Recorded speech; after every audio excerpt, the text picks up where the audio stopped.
Oke, salam dan salam sejahtera. Kita tonton dulu sidang parlimen kita, yang mana sekarang ni kita ada pembangkang yang baru serta ketua pembangkang yang baru. Selepas ini anda boleh komen. Terima kasih Yang Berhormat Menteri.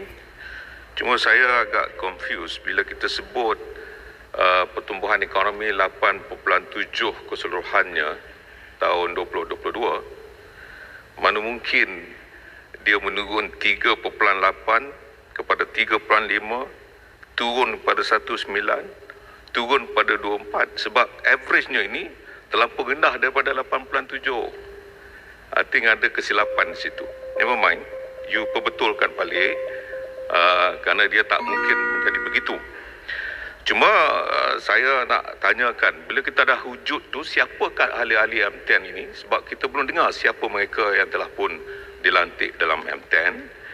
Yang keduanya, apakah jawatankuasa yang ada M10 itu sama dengan jawatankuasa yang akan dilantik dalam Kementerian Kewangan? Kerana kalau tidak, dia mempunyai dua jawatankuasa yang mungkin bertembung dalam masalah ini. Terima kasih.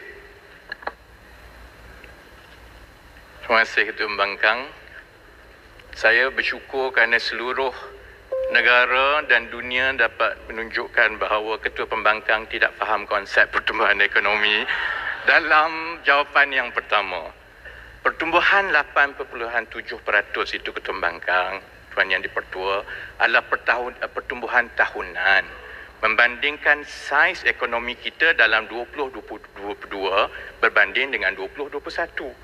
Oleh kerana 2021 itu kita sedang mengalami lockdown, maka ekonomi ditutup. Sudah tentu perbelanjaan dan juga pertumbuhannya itu jauh lebih rendah. Bila dibanding dengan 2022, dibanding asas yang rendah, jadi nampak lebih tinggilah 8.7%. Tetapi untuk perancangan ekonomi, kita juga kena lihat bagaimana ekonomi tumbuh dari satu suku ke suku yang seterusnya.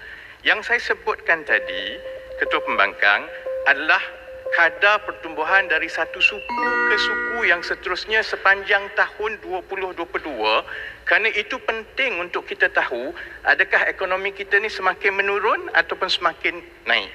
Jadi itu adalah angka rasmi yang telah diumumkan oleh Bank Negara Malaysia dan juga Jabatan Statistik yang telah diterima pakai oleh dunia. Bukan saya yang perlu perbetulkan data.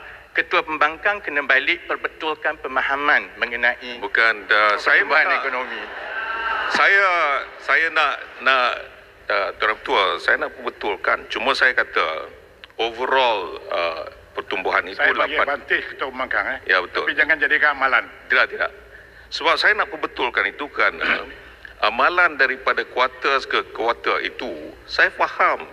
Tapi kalau kita tengok average, kalau begitu caranya, bermakna terlampau besar 8.7 itu kalau dibandingkan dengan angka average yang ada yang disebutkan tadi, quarter to quarter. Quarter to quarter itu adalah sesuatu yang menurun. Tapi yang sebenarnya penambahan yang besar itu 8.7, jangan kita deny bahawa sebenarnya inilah yang telah pun dirancang yang baik oleh kerajaan sebelum ini, yang boleh mempertingkatkan pertumbuhan ekonomi itu. Menteri, mengapa harus kita deny untuk kita berbincang di sini? Sepatutnya kita terima hakikatnya. Ini yang jadi masalah kita, kerana nak maklumkan kepada kita seolah-olah tidak ada langsung pertumbuhan yang sebenarnya. There is. Tetapi janganlah sehingga menunjukkan seolah-olah turun. Itu tak betul. Terima kasih. Itu yang maksud saya. Menteri. Terima kasih Tuan Yang di-Pertua. Satu lagi yang saya nak berkongsi dengan Ketua Pembangkang, dalam mengukur pertumbuhan ekonomi, dia bukan mengira purata mudah. Bukannya 8.7% pertumbuhan tahunan itu, dia sama dengan campur 3.5, campur dengan 3. Dia tidak begitu.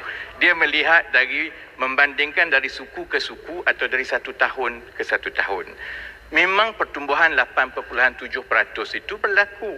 Tetapi seperti yang saya sebut, asas pertumbuhan dan juga saiz ekonomi kita dalam tahun 2021 itu kecil kerana ekonomi ditutup. Dan yang keduanya, Ketua, saya rasa kita boleh benar perdebatan begini. Ini bukan debate, ini pertanyaan soal jawab. Kita bertangan, tak apa saya handle.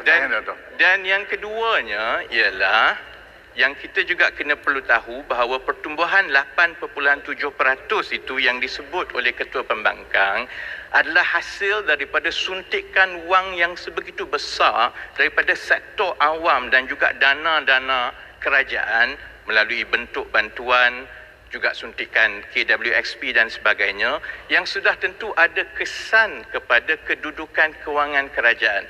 Sebab itu kita tidak boleh leka dengan pertumbuhan 8.7% dalam keadaan kita tahu bahawa dari satu suku ke satu suku untuk 4 suku yang lepas, dia sudah pun menunjukkan penurunan, dan dalam tahun 2023 kita juga akan berhadapan dengan pertumbuhan ekonomi yang lebih perlahan. Dan sedikit saja untuk menjawab soalan mengenai M10 ya, oleh Ketua Pembangkang, pelantikan anggota-anggota dalam M10 akan ditentukan oleh Perdana Menteri seperti mandat yang telah diberikan oleh Jemaah Menteri, dan saya pasti akan diumumkan dalam masa yang terdekat. Terima kasih. Terima kasih.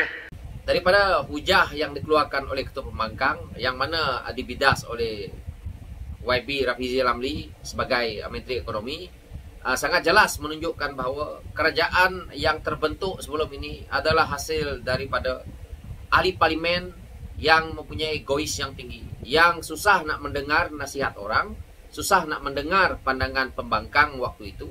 Akhirnya hari ini kita lihat apabila mereka sendiri menjadi pembangkang dan kita lihat ketua pembangkangnya tidak berjaya untuk kita lihat sebagai check and balance kepada kerajaan yang ada hari ini, yang mana keseluruhannya kita boleh lihat soalan-soalan daripada pembangkang boleh dikatakan amat tidak relevan, dan kita lihat gagal untuk mereka memberi hujah-hujah yang terbaik untuk ditonton oleh rakyat. Dan kalau kita lihat hujah yang dikeluarkan oleh Ketua Pembangkang ini, apabila senang-senang saja dibantah ataupun senang-senang saja dijawab oleh Menteri Ekonomi kita berkenaan dengan angka-angka yang mana digunakan oleh bank dan digunakan seluruh dunia, tetapi dia merasakan bahawa angka-angka yang dia sendiri fikirkan itu adalah betul. Jadi bagaimana kalau mereka ini menjadi kerajaan dan akhirnya mereka memegang jawatan menteri utama, apalagi melibatkan ekonomi, melibatkan keuangan, dan tentu ini adalah satu kegagalan. Kerana hari ini pun mereka cuba menjawab sesuatu isu dengan tidak boleh kita lihat sebagai satu yang mempunyai check and balance kepada kerajaan yang ada. Mereka cuma memberi soalan yang pada saya soalan itu untuk provoke saja, untuk menunjukkan bahawa mereka seolah-olah hebat, tetapi hakikatnya tidak begitu. Dan kita lihat juga bahawa apa yang dia telah buat itu memalukan keseluruhan pembangkang yang ada, kerana beliau adalah ketua pembangkang. Dan pada saya memang tidak berapa gemar dengan ketua pembangkang ini, kerana saya lihat begitu egois apabila beliau menjadi menteri, apalagi menteri KDN.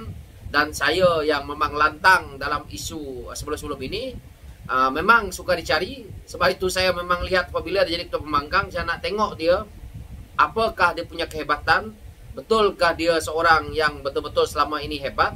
Dan hari ini dia seolah-olah seperti buku bertemu ruas apabila saudara Rafizi Ramli dengan begitu mudah untuk menjawab kenyataan yang melibatkan ekonomi kepada ketua pembangkang. Jadi saya lihat pembangkang yang ada hari ini bolehlah kita katakan sangat reput dan tidak mempunyai kebolehan dalam sisi mana pun, termasuk ketua pembangkang. Dan kita tahu juga pemimpin utama mereka seperti Tan Sri Muhyiddin Yassin, seperti Presiden PAS itu sendiri tidak menghadiri sidang parlimen. Jadi inilah sikap pembangkang selama ini, selalu absent dalam parlimen. Tetapi nanti mereka akan membuat media mereka yang seolah-olah mereka itu hebat, tetapi hakikatnya masuk parlimen inilah. So rakyat fikirkanlah untuk mencari akan datang ahli parlimen yang dilantik harus seorang yang mempunyai kebolehan.